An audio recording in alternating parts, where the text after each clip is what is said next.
Welcome back to Dark Nexus. Tonight, it's Act 1, Chapter 16. Okay, so we are back. We're in the records hall. It's the 28th of Lamachan, a couple hours after midday or thereabouts as far as you know. You stand amidst the broken corpse of an apostle in orpiment and the contents of dozens of filing cabinets flung about the place. There's thin, yellow light seeping in from the hallway, not really enough to see by in here, so Ray's probably got a stone glowing with magical light. Dora's crystal, I'm imagining, is probably flickering in here as well as you did your search through the records. And our search thus far has yielded 4 records. Grook Riptusk, Braden Vaticus, Tima Antea, and Gulliver Vaticus. There is more, just so you know as players, there's more for me to say about the contents of these couple of rooms that we fought in and then didn't really explore last time. But we can get to those logistics later, because right now, I'm curious what happens here between the 4 of you next. What I recall where we last left off, Gull, this guy was reading the file on Gulliver Vaticus, and it was clear that he is not who he says he is. So Braden's first reaction, and just to remind us too, like, Gull has been kind of up Ray's ass for much of the morning. We've had some, like, I feel like that's been a little edgy between us to begin with. And at this point, Braden wants to grab onto Gull and shout in his face, "Who are you?" Can I make that into a grapple check? Because I feel a little aggressive about it. I like it. Give me some initiative rolls here. As the blood starts to rise, let's see who's able to respond most quickly. Braden? 10. Gull? 16. In case it matters, Grip? 10. And Dora? Dora is declining to roll Participate initiative. in this. Okay. All right. So we know that Braden lights up with this intensity. Yeah. We know that he whips around to Gull. Yeah. Gull sees what's happening. It's got sort of the jump on the situation here. You want to let yourself be grabbed? Do you want to edge away? What do you want to do there, Johnny? I don't know if you'll let me do this, but I want to do that cinematic thing. Yeah. Where the tough guy like grabs the other guy and like slams him up against the wall, and then the guy that's been slammed up against the wall goes kind of like look down, and the gun is pointed right up against their belly. That's what I'd like to do. Love it. So the idea is let yourself get grabbed, but as that's happening, slip that pistol between you. Like literally, it's right up on him. Like there's no mischance. Yeah. Like if you do anything, like I pull this trigger and you'll get shot. You trained in sleight of hand? Oh yeah. Give me that sleight of hand check. All right. Let's see. Sleight of hand plus 10. Let's see. Natural 14, 24. Nice. Hey, Paulie. Yeah. Why don't you give me a perception check there for Braden? 4. He's upset. Very. Give me your CMB check there, Braden.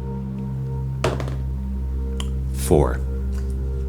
Not a natural one, and not an automatic miss. And I'm assuming then in this instance, Gull is letting himself be grabbed. So yeah, Ray, you reach out, grab him, got him by the scruff, and he gives you that little eye gesture. You look down, the alchemical torch is pressed at point blank against your stomach between you. The hammer is pulled back, and I say, don't touch me, Ray. Ray does not. Ray loosens his grip, but he doesn't let go of you. He's like weeping, like nose running, like kind of gross, like really upset. Who are you? Just tell me, who are you? Ray. Physical altercation's not really your forte, son. Yeah, son. And you, let's not turn murderer right when we've learned you're a fucking liar, and why don't you tell us who you are or who you think you are? Who do you all think you are? Huh? Well, that's what we're all learning, isn't it? Ray, let's go. And this is Who do like you think this you is are, like Ray? teenage kids, sloppy, messy, snotty face crying. Love it. Dora, who are you? Who's Tia? You were the one that named all of us. That's right, I did. Except you. That's not true. You said, isn't your name Gulliver? Didn't you ask me that? The same way you asked Grip and Ray? Didn't you ask me that? I did. Yeah, so who's the liar? You're a liar. Who are you? Ray, How did you feel when she said your name was Ray? When she said Braden? How did you feel? Familiar. Yeah, I felt the same way. Stony. You all say that you don't know who you are. In that moment, I may not have known what my name was, but I know who I am. I'm me. Nobody's taking that away from me. Not you, not you, not you, nobody. What did you say? You said, what matters is who we choose to be today, no? And you said context matters, right? And Ray, you said, I don't know what I am either. So, you all calling me a liar? Gull, what do you hope to obtain right now? What do you hope to do? I want to find out who took my memories, who took the parts of me that are gone, and I want to get them back, and I want to make whoever took them pay. That's what I want to do. I think we all want to know what we've lost. Ray? Yeah. Grip? Aye. So perhaps we can stop sniping at one another and talk about what we've learned here. Is that possible? Okay. If you feel bad because you left that guy on the table and you left him here to die, and then you walked away from all of us when you were free from those cages down I guess there. it's not possible. I'm not sniping, I'm talking. You're sniping. No. This Yes, is you're scoring points off of vulnerable people. Let's talk like adults. truth is talking like adults. Who are you? Not everything that is true needs to be said. It does when I'm being painted into a corner. No one's painting you into a corner. We're going to talk about it. All of us. Did you hear like a voice that told you to do something? Like I have this memory of a voice telling me to hide. Yes, mine told me to remember. Hey. Mine said to destroy them all. Mine was survive this. Yeah. So, in a world where, you, Dora, can, blow somebody's head up, and you're like a walking mountain of muscles, and Ray, I ain't never seen anybody, do stuff like what you did before, where, Winter has to have like a thimble to do the stuff that she does, and you just think it and it happens.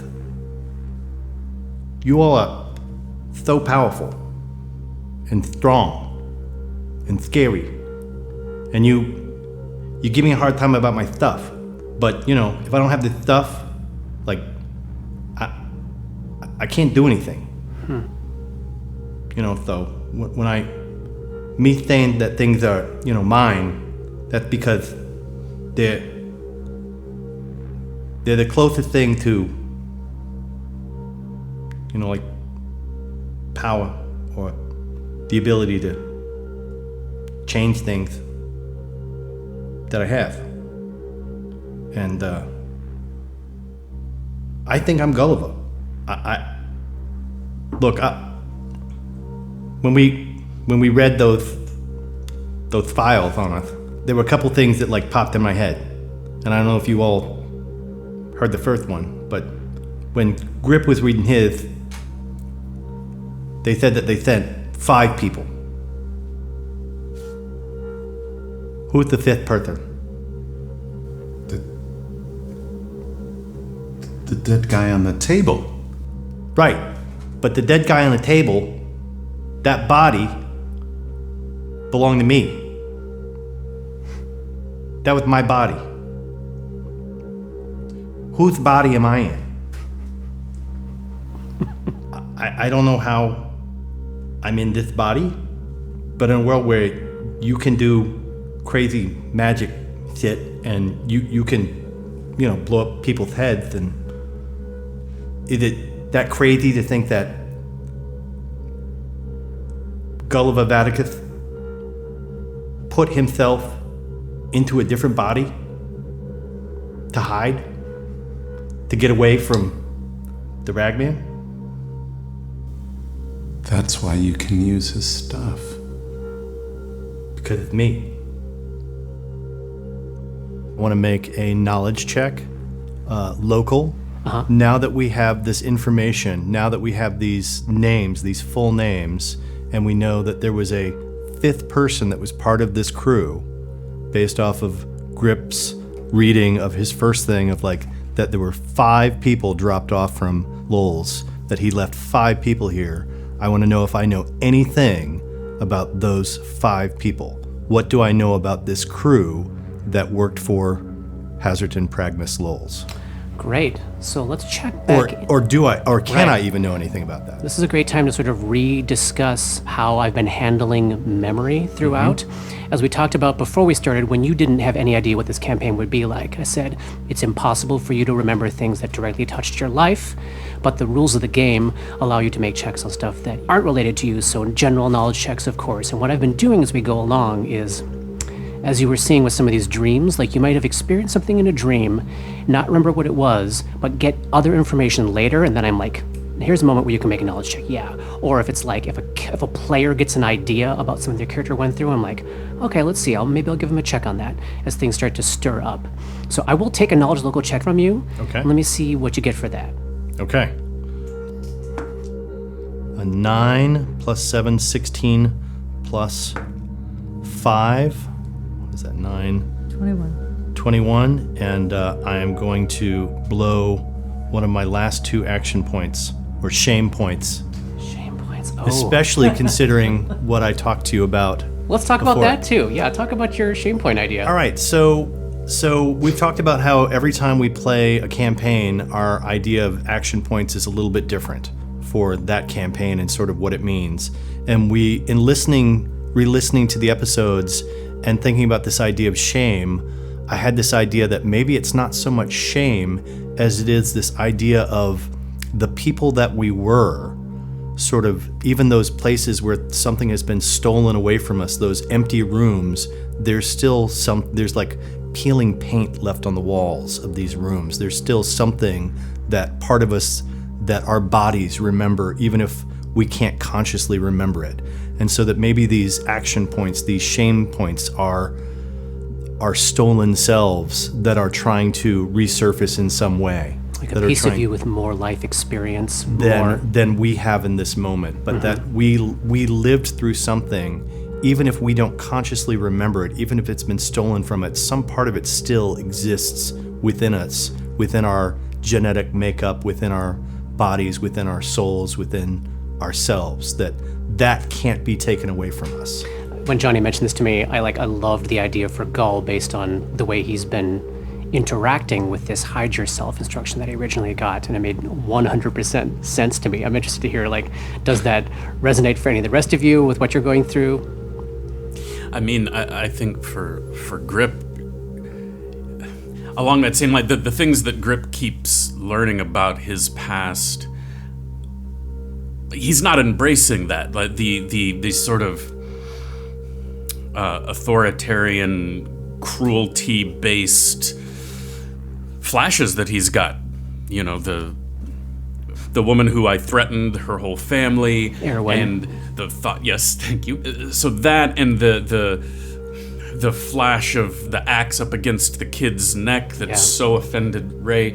All these things, like he's not. I've not been playing it that he's happy about that memory. So I think that still works. I think it still feeds shame for Grip anyway. Like I think that those two ideas can coexist. Sure. But it's not like what I'm trying to say is the things that are resurfacing about Grip's past are not a source of strength and inspiration to him right now. They're a sense of shame and embarrassment and confusion, and as he's trying to piece together who he is and who he was.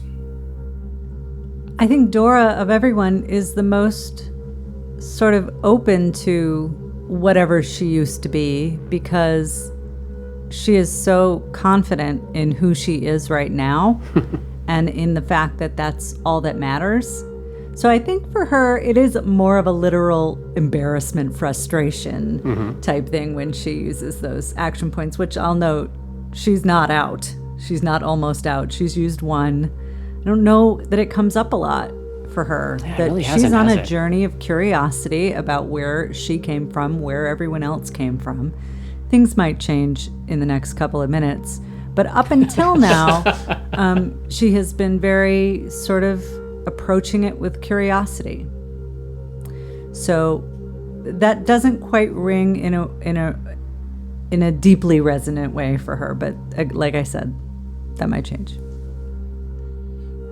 I think for Ray, in his discovery of himself, he's very much in his early 20s identity formation stuff. He wants to believe that he is his true identity is something helpful, but he's scared that he is not, that he's something evil. So his efforts that come out with action points to boost his chances are born out of that need to be useful. So there is that shame portion, but I can totally see it as a way of gathering inner strength. And I'm trying to figure out if that comes from an energy to do good or an energy to do harm that brings out that extra power. Love it. Let's keep thinking about this as we at some point here in these next few sessions, presumably we will hit level 3, and we're going to have that conversation that we put a pin in a while back about how much of the growth you are experiencing is new growth or relearned growth. And I think there's just something for us all to keep in our heads as we're thinking too about this mystical power of action points or shame points or however we want to think of them. Where is that coming from? And we had a fun discovery early on of sort of shifting it from the idea of action to the idea of, a more horror campaign-based idea of what might give you a surge. But I think it can, even as we progress further, spread out into different ideas of where we're each drawing that particular power from, that it's something individual to each of us. So I love that. Thanks for bringing that in, the idea, Johnny, which makes, and the way you phrased it makes total sense with all the talking you've been doing about your own relationship with what's been done to you. So as you spend that shame point, what does that get your total up to? Let's see. I was at a 21, I think. So plus another 6, 27. This is not an exact science. I'm trying to follow a narrative idea of how much you might know and how close the things have to be to you for you to know them or not know them. Sure. So you know that Gulliver Vaticus is the name of a doctor who has been in the long-time service of Count Hazerton Lowles of Thrushmore. You know that he is in his 50s and he's something of a shut-in. That's really high. You would know something juicy about his past. You would know he was once a physician in Rosenport back in the 80s, so ballpark of 30 years ago. Was driven out of town in disgrace after his experiments in psychotropic manipulation and coercion. were discovered, he left behind a small army of murder victims, isolated and homeless individuals that he had kidnapped and upon whom he had tested devastating and lethal drug cocktails. I think that's what you know. Okay, in regards to my original question of what do I know about the 5 people that are part of this crew? Yes. What do I know about this 5th person? Do I need to make one of these rolls for every single one of us? The other 4 may be too close to you. So they had no public identity, these other people. I will confirm for you that you know that the name of the constable of the town of Thrushmoor in Versex County was named Grook Riptusk. He was called the Laughing Tyrant. And that Riptusk is believed to have his fingers in most criminal enterprise in town, and that he is partner with a man called the Triangle Man or the Snake. And I don't know anything about the No, Triangle you do Man or not. the Snake. No. What are the tattoos on your face? Can you tell me more about the experiments? Can you say that again about the psychotropic drugs? What does that even mean? Drugs that changed people's perception and forced them to do things against their will. That makes sense? Okay. Yeah. Real mad scientist-y kind of shit. Got it. Yeah. Does thinking back to the was it tattoos or brands? Brands. So that like mine was described as snake ? River ? Yeah. You've got the same one. Exact Is same that right? one. Yeah. That was going to be one of my next questions was, in now that we've heard this information, Yeah. do I have any more knowledge on these brands, tattoos, whatever you want to call them, on us? I would love to take a knowledge local check on that. Before I roll it, Yeah. I do want to. The first thing was those 5 people. You know that we're those 5 people. The 5th person, whose body I'm in, I didn't know who he was, but something about reading that file made me remember. Grip, you used to have a relationship with a guy known as the Triangle Man or the Snake. I think that might be me, or at least this body. Seems, yeah. Triangle, yeah, that makes sense to my poor mind. And having seen myself with my steel mirror, the back of my neck, I think you have the same brand on your neck. Do you know anything about it? My recollection is I have not had any recollection of things I've remembered that I have not shared. Now I'd like to make that check. Oh, natural 2, which is going to be a total of. Oh no, that's a 10. Unknown right now, but let's remember when you level that you can make another check on that piece of information again. Or as we've been doing, if something else pops in that might give you more context, then I might come back to that. Would I be able to make a knowledge check about Dora's brand? Yeah. It's going to be 22, 25. It is the mark of a Technic League slaver named Baron Feshka Nellet. He was based in Numeria and specialized in the sale of women and children, pouring the vast money he made into his efforts to locate and identify alien technology. He's believed at the moment to be dead, as far as you know. Like his reign of terror was decades ago. What is the Technic League?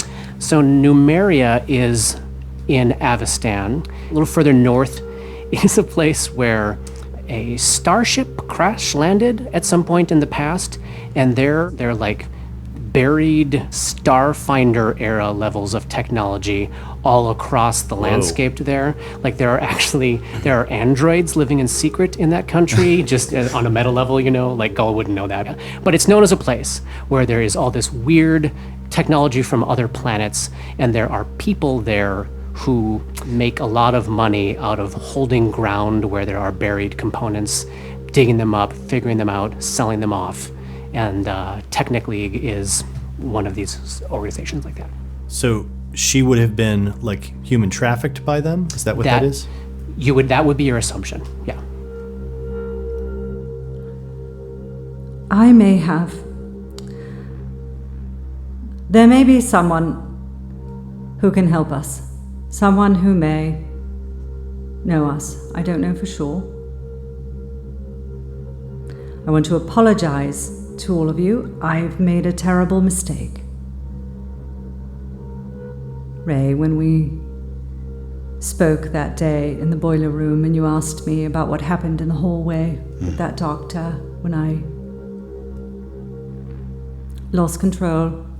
Yeah. I thought I understood then what had happened. I was wrong. I've been arrogant and mistaken, and I may have wasted some time. That being said, what you saw that day was an entity, a dark passenger, that I share this body with. And her name is Tima Antea. I don't know more than that. I don't know how. I don't know why. I know only that she seems to come forward when I perceive myself as losing control of my emotions, but what I really think it is when this body is threatened. And perhaps she doesn't trust my ability to protect it or preserve it. I don't know if she knows more than I do. But if she does, she should be questioned. She is extremely dangerous. She is unstable, and she is angry. But I think I can let her come forward. Perhaps if you restrain me, Grip. Perhaps that alchemical torch and a crossbow would cow her enough to answer some questions about who we are, about why we're here. It's not without risk. But I think I can gain control again if she were to do anything. I don't know, what do you think? Were you aware of her when we woke up, or was that day with the shifters the first time you were made aware of her? I was only aware that it felt like all of my emotions surged to the surface and I lost control of myself. I don't think I understood that she was something separate from me until I read that file. That's my truth. Do you want to... Should we tie you up with something? Will you hold me? Aye. Dora, do you think she'll recognize me? Ray, I want to say again, she is a very dangerous being.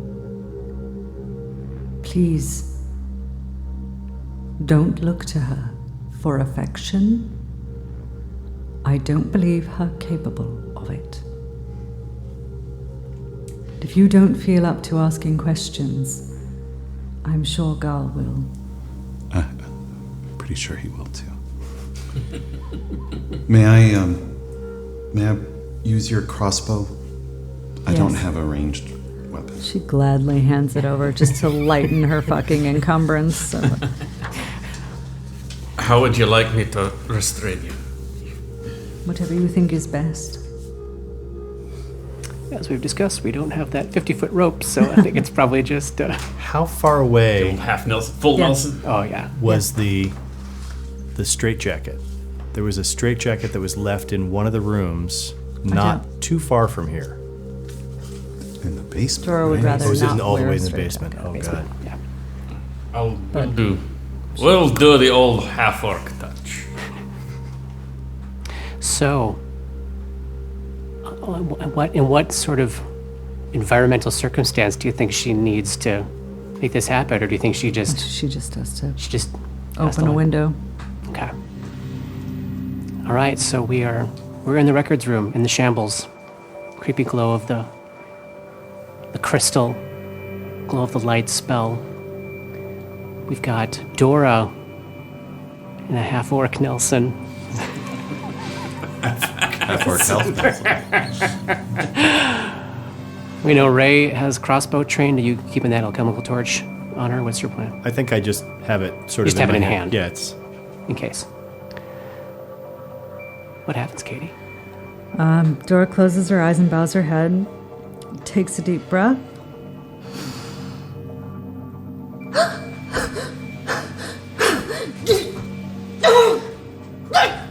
Just calm down, Tima. Her eyes go Calm to the down. torch. Yeah. Her eyes go to the crossbow. Yes. And she stops.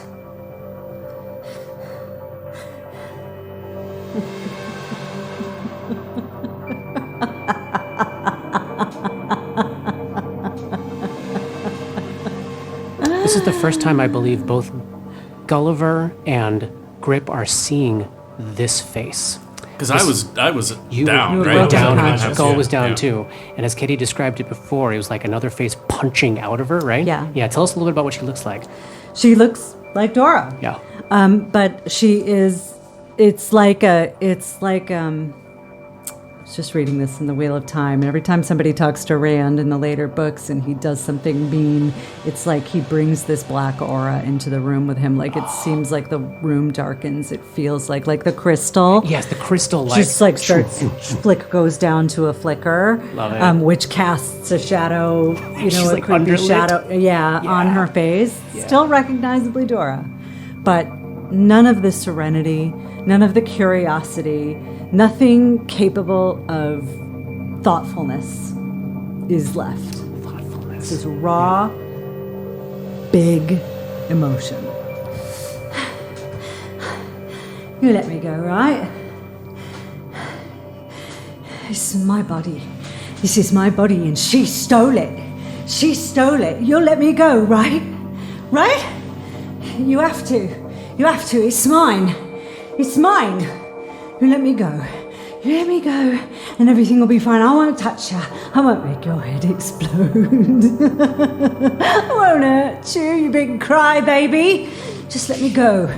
Just let me go. You need me. You need me more than you need her. She doesn't know anything, and she's an idiot. She's just gonna let this body. She's gonna let it get hurt. She's gonna let it die, and then I'll never get it back.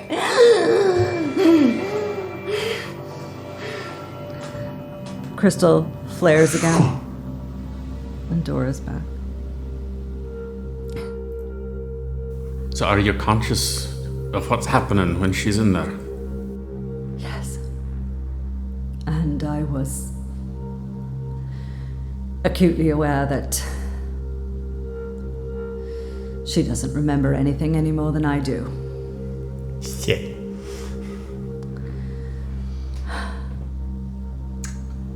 Thanks, Dora.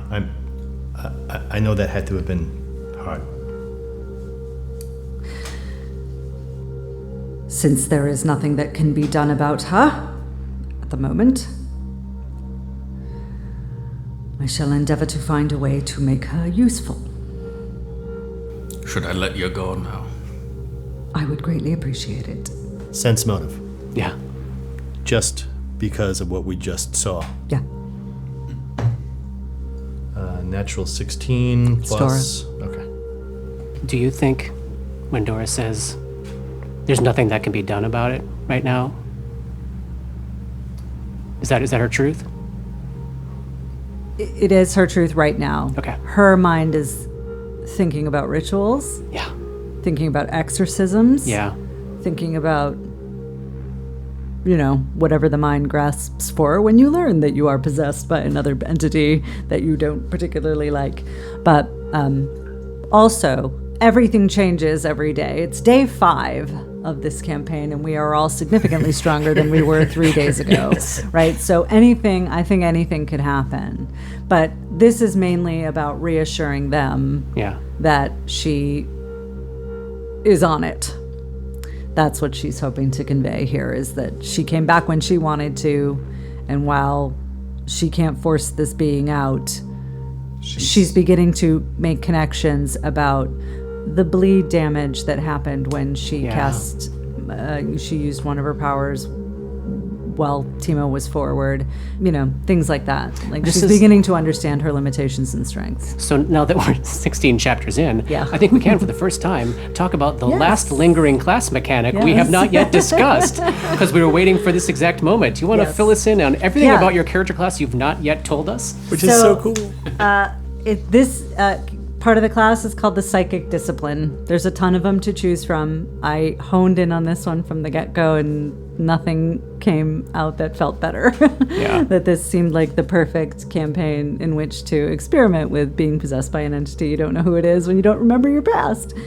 It's called the Abomination Discipline. It comes with bonus spells. The reason she can cast Ray of Enfeeblement is because she is carrying this around, and you've seen the effects of things. Yeah. So those are things that Dora can't cast, but only Dora Timo. can totally use those spells. Okay. But she knows them the because only reason of she the Dark knows them is Passenger. because of her. Okay. And I don't want to give away what some of the future spells are, but even Yeah. just the names of them are Awful. awful. And so when she allows Tima forward, she can cause bleed damage with a mind thrust. Tima cannot do anything that uses will, wisdom, charisma, or intelligence. She's not in control enough to do that. It's almost a rage. It's almost a rage. It's really cool. It's like a psychic rage. Yeah. Yeah. So that's the gist of it. She gets a little bonus on will saves, though, and she's immune to fear when she's in that form. So that's what I'm thinking, where it's like That's awesome. she'll endeavor to make it useful. She'll start treating this with the respect that it deserves, rather than just being like, oh, I just lost control of my emotions, something crazy happened. She knows now that that's not what's happening to her. And some of these concentration checks that we were having her make early on that may have just been kind of flying under the radar because nobody knew what was going on with her. These are actually, she actually has to wrest control back from this entity in order to get back to a place where she can, not be raging, essentially. Yeah. I mean, A raging spellcaster. We flubbed that a little bit for now because we just wanted to have this moment. But I have to make a concentration check to get back control. But Tima can only manifest for a limited number of rounds per day. At the moment. Quite by accident, the first time it happened was when she went down. Yeah. Which just seemed like, this is the perfect time for this to happen. And now it's when she was on the ceiling and when she fell to the ceiling that one time, she manifested briefly then. You really grabbed onto this defense of your own body. Oh, so we did see that. We had Yes, seen but it that was phase. it was very so brief. brief so that quick it was that time, yeah. you would have probably just dismissed it as fear. But she also lost it with the people at the barricade Yeah. when they wouldn't help. Yes. Tima Did pushed not forward help again. her diplomacy at that But again, I time. missed that. We weren't there. Yeah, you were unconscious. That's awesome. We were hauling your unconscious Yep. bodies Yep, to the yep. barricade to plead for help, to beg for help. It's so fun to get this out now. We were trying to really commit to the reality of the situation, in which case it was kind of, you guys didn't really know what was going on, and Ray saw something, but she had an answer for it. Yeah. And that answer was her truth at the time. Yeah. Right. Yeah. Right. Because why would she know? Wow. And then we heard the name and heard the file, and things began to, little Tetris blocks began to fall into place Yeah. for Dora. And so Dora, to reiterate what Dora said, she feels that Tima seems to also have no memory, any more She memory is, or- of yeah. this body's experience than Dora does. Whatever that may mean for what the two of them are going through. Gull, Yeah. I know you don't wish to be touched, and I perfectly respect that. But there are things I can do, perhaps, to try to understand that physical form and where it comes from. It may be another failure, like with Ray, but since it is not about memory, but about, well, physical memory, with a few minutes examination where I would, in fact, have to touch you, I might be able to learn something about this body. Okay. I trust you. This is once per day. Yes, and I haven't done it since the beginning.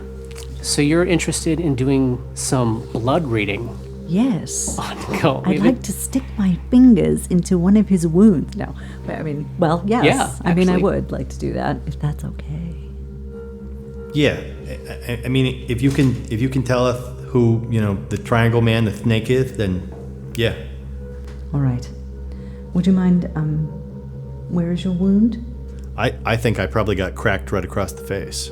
I think you did too. Okay, then From the she'll- crowbar. Yeah, I got cracked across the face with a crowbar, so Yeah. probably have like a nose that's like Okay, busted and She'll And we're stand. pre-magical healing, so maybe Yeah, even teeth there- out yeah. and stuff, like, oh right? Because all that stuff would heal up when you cast Yeah. the healing spells. maybe that's like I have all those metal teeth. Like maybe it's like like literally when they get healed back up, I can just kind of like hold them there and they yeah heal back around it. All right. So she'll stand I in open front my of you. mouth. Yeah, she'll stand in front of you, and only touch where she needs to, Great. understanding that he's not comfortable. Can with that. I lay down? Yes, wherever you're most comfortable. He's gonna lay. I lay down on the ground and just kind of like try to make myself as comfortable as possible. And she'll kneel beside him, or at the top of his head. So Yeah, she's yeah. fine. And I think, if I remember correctly, so this has, Dora hasn't done this since chapter 2, and I think Gull was the only one who actually saw her do it this last time. So, did Ray see I it too? do remember Ray Okay. going, "What are you doing?" Oh, what are you doing? So gross. So gross. Right. It is actually gross. Yeah. It's very gross. All right, so Gull's on the ground, exposing his bloody face, and Dora is kneeling above his head. And again, I think this is one of those moments where that crystal on the floor responds to your emotional state, and like maybe it shifts color here, and like vroom, the room goes into like a blood red color. No, that's great. That's what I was going to say. And then she is running her hand through the blood, opening up her psychic powers to see what information she can draw from this body. And Gulliver is just holding himself so still, just barely breathing. Okay, this is a secret check, and it's a secret check because knowing what you get would tell you information that you don't have. So I'm going to roll this for you. It's Knowledge Arcana, and you got. I would like to use an action point. Can I just throw that out there? And I'll let you roll that. Yes. Yeah. For sure. A shame. Shame. A shame point, because she has not been very nice to Gulliver sometimes in the past. She Okay. thought ill of him, but she suspects his story might be true. What is your Knowledge Arcana bonus? 10. And what is your shame point result? 3. Your class mechanic is so cool. Yeah. I love what you've done. Okay, Dora is running her fingertips through the blood. And as she connects with the power flowing through that blood, she learns a very small handful of truths about this meat sack. This meat sack is a Varisian human, 31 years old, male. And that's what you got. hate those secret checks. I know, I mean, when I know. I fail it, it's at least like, well, I failed it. You know? When It's you so true. fail it, it's like, what did you mean? It's a Well, person. at least this is one of those once per day things, not a once per week. So Yeah. it is something we can return to. And obviously, the higher level you get, the higher that bonus will be. And it may be clear to you that I rolled fairly low this time, so more can be learned. Okay. But we do have a moment here where Gull does let this happen, and we learn what we learn. How is it that you learn? Is it It's are the you same talking thing. again? She talks as she learns things. Oh, it's like this isn't it? body is. Yes. Yeah. Love it. Oh, so you can feel as you're just saying like stuff that seems very apparent, and he's like, you can see that he's looking expectant, and then it just sort of deflates. I'm sorry, Gal. We can try again another time. Do we have to? Okay. So, at the end of last session, because we were nearing the end of our evening, I moved us directly into this search for those records. But that is not to say that you all have exhaustively searched this room and found every record there is to be found. If there are any more records in this room that you would care to look for, that can certainly be done. I absolutely want to look for A the 31-year-old record that, Parisian human especially male. especially if we can look at the date of the other records and Yeah. see if they came try to in at a glean certain who- time. Now, I will say, I don't know that I had a chance to tell anyone, but I did detect the thoughts of the last cultist who was in here. She was afraid of failing at finding and erasing Gulliver's records.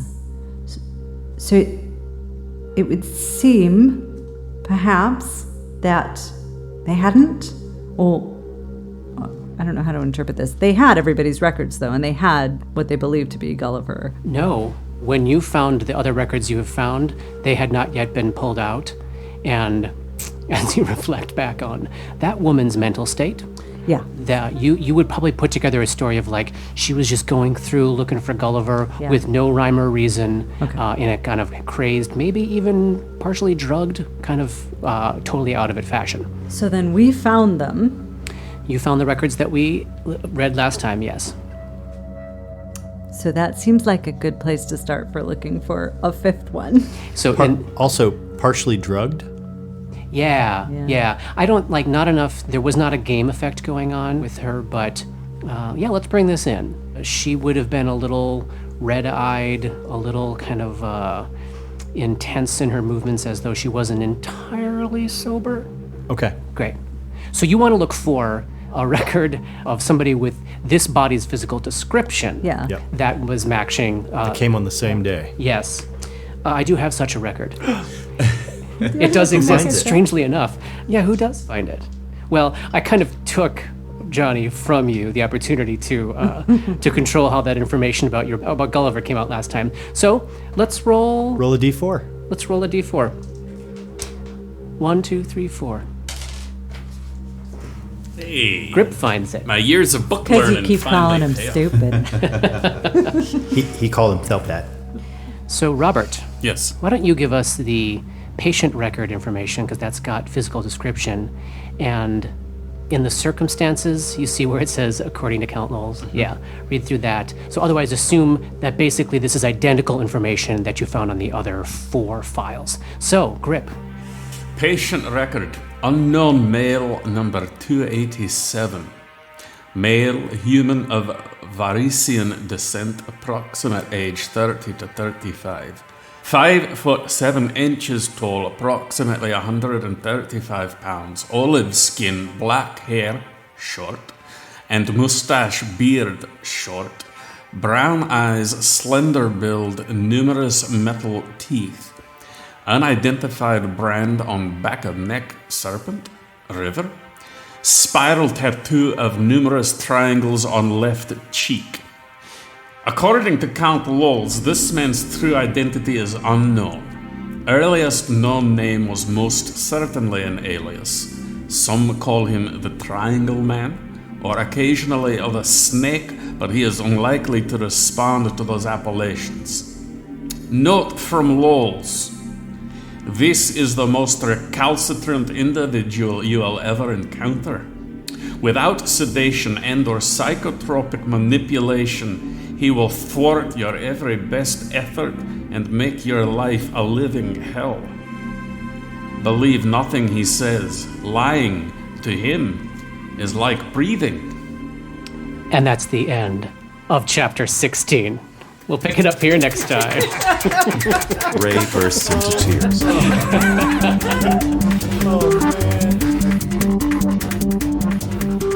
Dark Nexus is a creation of Plug and Hum Productions. This podcast uses trademarks and or copyrights owned by Paizo Incorporated, which are used under Paizo's community use policy. We are expressly prohibited from charging you to use or access this content. This podcast is not published, endorsed, or specifically approved by Paizo Inc. For more information about Paizo's community use policy, please visit paizo.com/communityuse. And for more information about Paizo and Paizo products, please visit paizo.com. That's PAIZO.com. Dark Nexus uses music and soundscapes by Syrinscape. Check them out at syrinscape.com. That's SYRINSCAPE.com. Opening and closing themes, along with additional music, composed by Rob Kauzlaric. Artwork for Dark Nexus is by Matt Wahlquist. Special thanks to Toy, without whose generosity this project would not have been possible. And thanks to DMCP, Richard and Ari, Paul and Shannon, Chris, Scotty, Jason, Jess, Joe, Chelsea, Matt, Dave, Darren, and everyone we've gamed with over the years for all the memories and inspiration. Did we level?